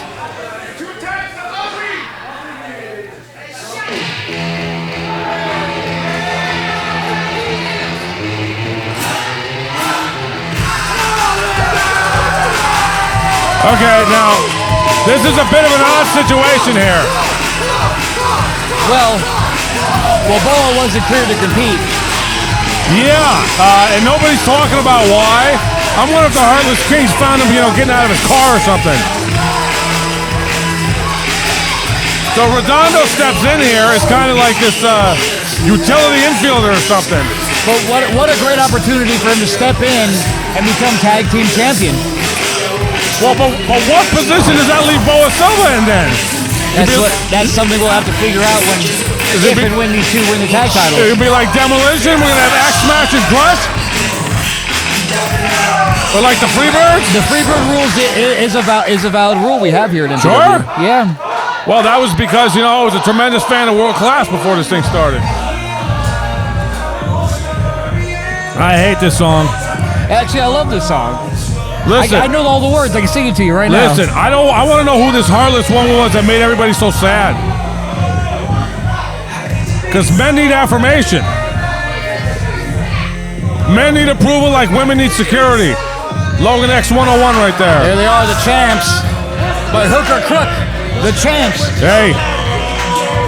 Jeremiah Fresh take advantage of an opportunity that he won at Naughty or Nice for it. Fresh paid a heavy price for this. Instead of going for the MPW World title, which is typically what you see happen, he had to maintain order. He said, the pump line, you're not leaving us. You're not leaving us and taking gold with you. You try to do that screwballness, we'll take the belts right off you 30 seconds after you win them. I think they were beginning to sense that the fans were starting to cheer for pump line. We're getting behind, getting some crowd support, and I think that rubbed them the wrong way. Well, and again, and the great thing about it is they did something about it. Well, that's the thing is Fresh wants to maintain order, and he's holding the prize right in the hand. Competing in MPW is about championship gold. Right now, him and Rebel Storm are the MPW Tag Team Champions. Yeah, the pump line beat 2X for the titles, and then they were immediately betrayed by the Heartless Kings. They again took advantage of the Naughty or Nice opportunity that Fresh had won, and here we are, Turmoil. And this was your solution to solving who needed to get the rematch. It was, you know what? It works out for everybody. Everybody gets an opportunity. The fans get an opportunity to see a great match. It's going to be wild. At a combined weight of 360 pounds, Damon Silvera and Nicky Rose, 2X. 9 title defenses when they were the champions. And from San Diego, California, weighing in at 390 pounds combined, the team of the Radiant Sun, Jake Redondo, and the Solution, Antonio Rivers. The crowd doesn't know quite how to react to this version of the pump line. If Redondo is a temporary member or a permanent member, we don't know. He's teamed up with Mattioli. I think they're all wondering the same thing we were just wondering right now. What comes of Boa Silva? Weighing in a combined weight of 430 pounds, the Rebel Storm, Jeremiah Fresh, the Heartless King. Well, and are these two gentlemen the ones that were responsible for that? It's a good question. We're still conducting an investigation right now. Well, Redondo's been trying to win any title he can since he came here. He's been after the national title. He's competed for the tag titles numerous times. Doesn't surprise me he stepped up here and took this opportunity. The problem is, again, like I said earlier, this was your solution for who needed the rematch, but it almost comes with an asterisk now because we're not seeing the pump line actually compete as they were before. You got to. It's the next man up. You got to play who's in front of you. You know, you can't control. You know, yes, is an advantage for the other two teams possibly because there's not enough cohesiveness between the two of pump line, the quote unquote pump line in that corner. Right. Well, but also though, is this fair to their opponents to have somebody switch out at the last minute here? Right. It could be. You're right. It could be an advantage. The fact that they weren't scouting for Jason Redondo. That changes. That's a completely different wrestler. You know who I think this displays to the strengths of most is 2X because those guys won more matches by screwball tactics right at the last minute than any other team I've ever seen in the history of this company. They've really begun to gel. I think they were starting to hit their peak right when they lost the titles. Yep. He tagged one of them, two of them? He tagged in Miggy Rose. Tagged in Miggy. Well, I mean... It is every man for himself, one fall to a finish. But, and I guess if you're going to be out of the match as the champions, you would want it to be in the beginning because it's less likely somebody's going to get pinned. But as this match goes on, the champion's going to want to stay in the ring because they can lose the titles without even being in the ring. I think I would want to be in there at all times. Just running the table, controlling everything. Now, again, this is tag team wrestling. My favorite style of wrestling. You know, you have to rely on your partner. Antonio Rivers going to be able to rely on on Redondo?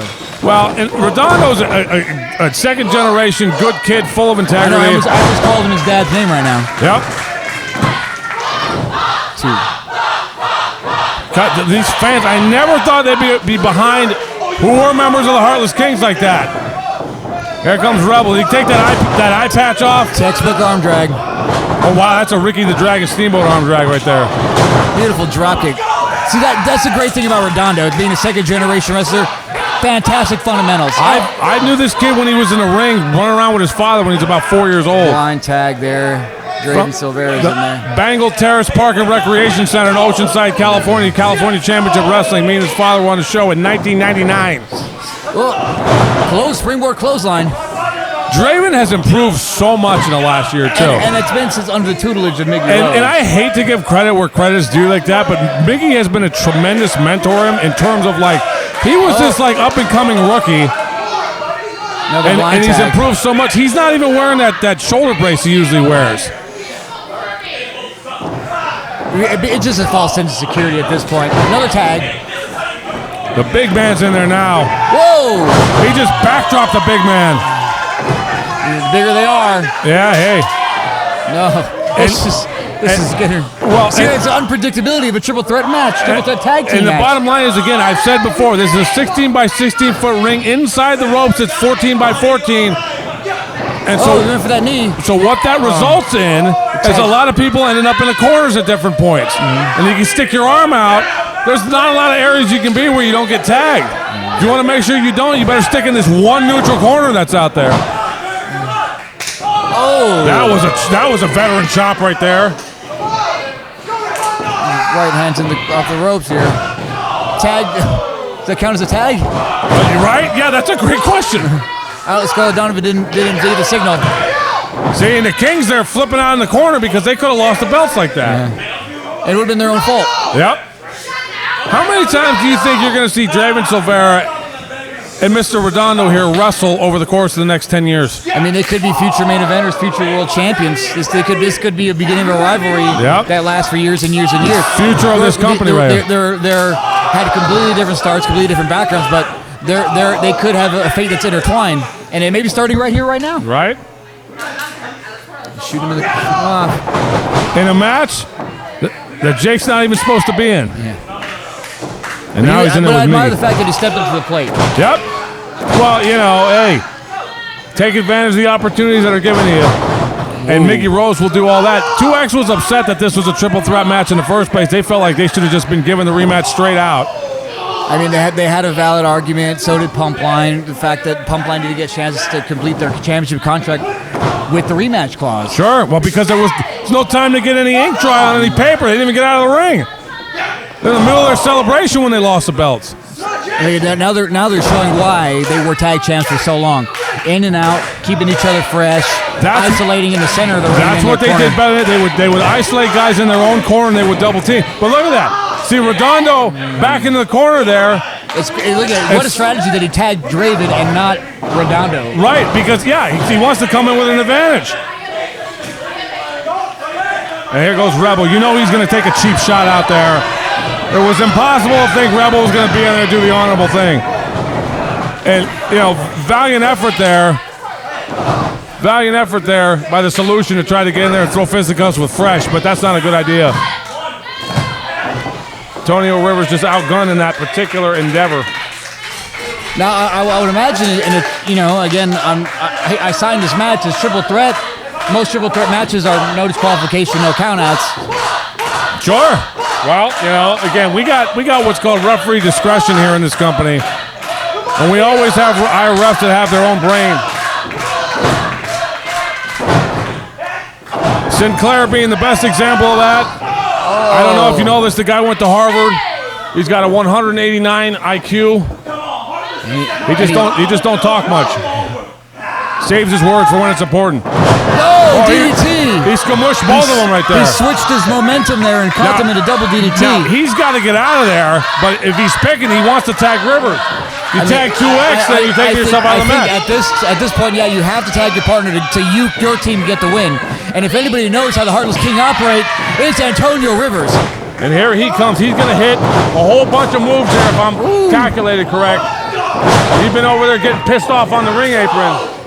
I can only imagine the bit of trepidation he has, not like looking into the corner and not seeing Bowen. Yeah, well, that's going to throw you off. And you know this better than anybody. Any momentary hesitation that can cost you big time in this game. If he who hesitates is lost. See, and look he's over there. He's got the Heartless Kings reeling. Draven comes over there, pops him. And wow, look at that. He threw Rebel in the corner. Mickey tagged himself in there. It's all legal.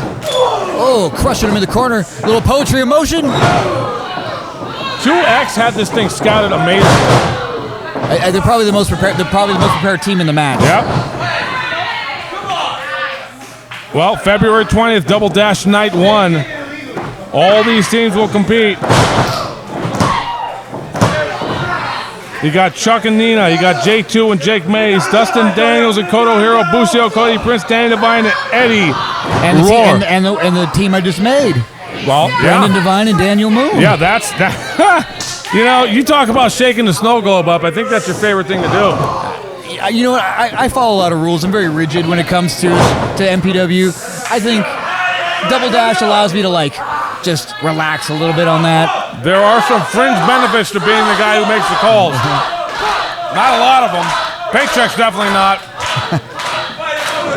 Antonio Rivers starting that fight back.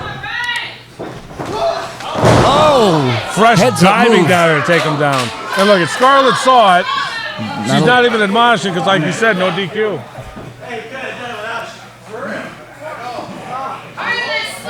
2X needs to keep. I think Heartless Kings are trying to form an alliance with 2X. I wouldn't recommend this. I wouldn't take my team out of the match. Now you're giving them Rivers, who was right for the pickings. Nothing the ref can do about that. Good old poke to the eye right there. Hey, that's better when I see Rebel bite somebody's fingers lately. End up with a hoof and mouth disease afterwards. Stretching Rivers out. This is the second time we've seen something like this. Modified almost abdominal stretch on the floor again. There it is. That's what I was talking about.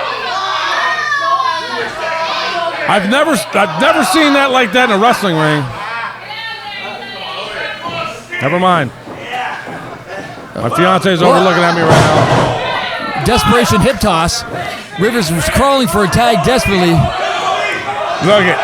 Oh my gosh, right in the small of the back, tagged to fresh. Rebel's absolutely going to tag his own partner. Look at Miggy and that might have cost him the match here. Yeah, Draven, you see them visibly frustrated with not getting tagged in there, like there's honor amongst thieves here or something. These guys stole the belts. You think that they're going to be honorable with you and how they defend them? Yeah, only thing that matters is walking out of here with that gold. Miggy's literally licking his chops, trying to get back in there. They're already formulating a plan. Oh, there he is. Again, do they need the rest? It could be. I don't know. What's going on here? All four men are in the ring. It's going to be a four-man double team. They're going to show some high spirits. And Redondo's sitting there helpless with nothing to do but watch. What's he going to do, hit all four of them? Oh, my goodness. 3 people fell off the rocks climbing downstairs. Oh, my goodness. Rivers almost went through the match. There's nothing the referee could do, but they're trying to take advantage. Look at that, and animate the save. Here we go. This is where it starts to break down. Yep, they almost stole their tag belts right there. Only one team can walk away with these titles. How do you keep all this straight?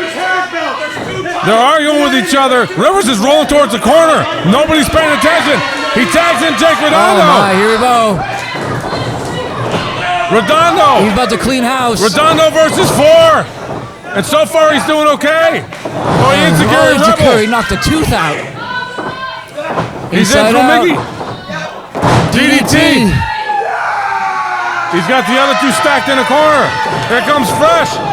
There goes Draven. There goes Fresh. He's pumped up right now. You ever see that video of Mike Vallely beating up 4 guys years ago? Oh, headbutt's gonna stop all that momentum right away. Yeah, you just saw it again, but yeah, like you said, headbutt took care of that. Should have shoot him off the corner. Rebel's got a hard head.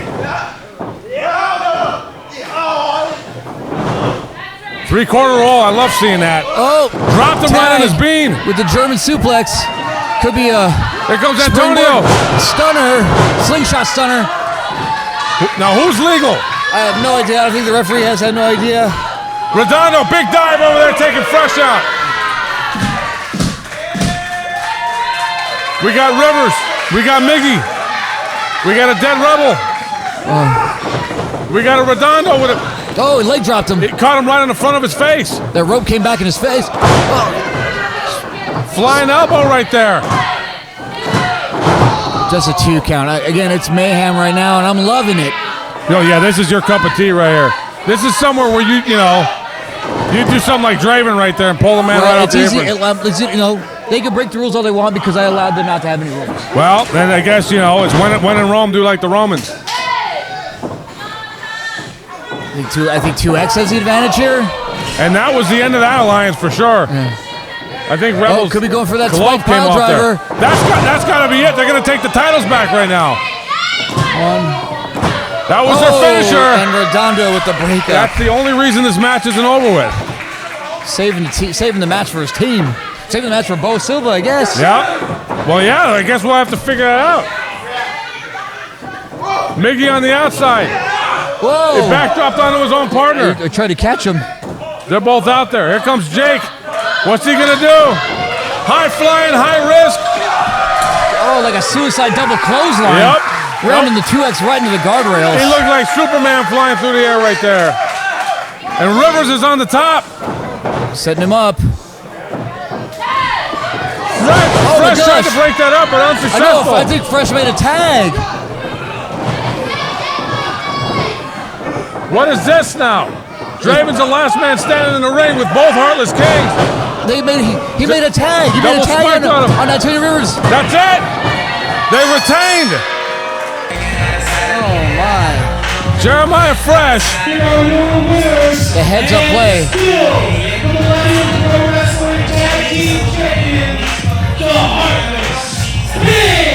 Jeremiah Fresh and the Rebel Storm outsmarting the side right there, isolating Draven in the midst of all the chaos and retaining the MPW Tag Team Championships.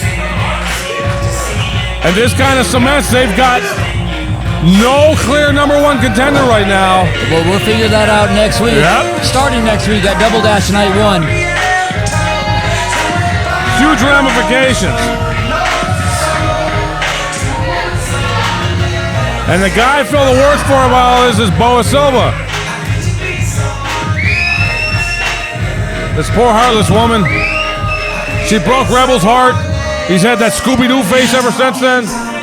And again, would this have happened if Boa Silva was here? That's a great question, and we won't ever know the answer to that.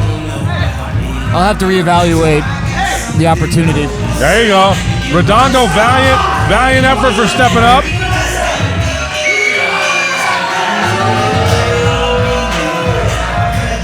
Heartless Kings declaring themselves the kings of the mountain. And we won't know who's going to face them next until we go through this Double Dash tournament starting next week.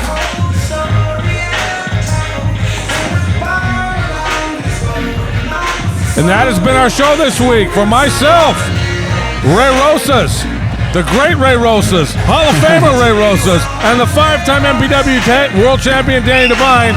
This has been Logan X. We'll see you next week at MPW's Double Dash. Miggy, I'm sorry. I don't know what happened. Draven, look, I'm not even mad. I'm disappointed.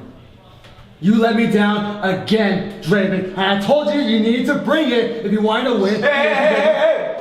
Sorry to break up the little, whatever this is.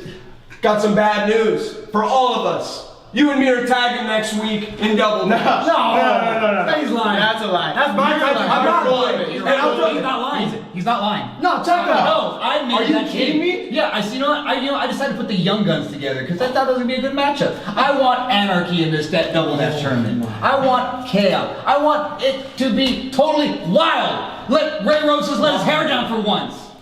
Why do you need to do that? I have to deal with all of you guys every single week. Yes, you especially. Yeah, you're in Double Dash shit. Hey, who's my tag team partner then? I need to find someone who's gonna help you get this is awesome chance. Diego Valens, right? He's the big matchmaker, bro. You and Diego Valens, you two in a team. I'll see you guys next week. I'm not picking up my phone if you call me. Hey, you better not get your ass kicked like I kicked your ass today. Diego Valens.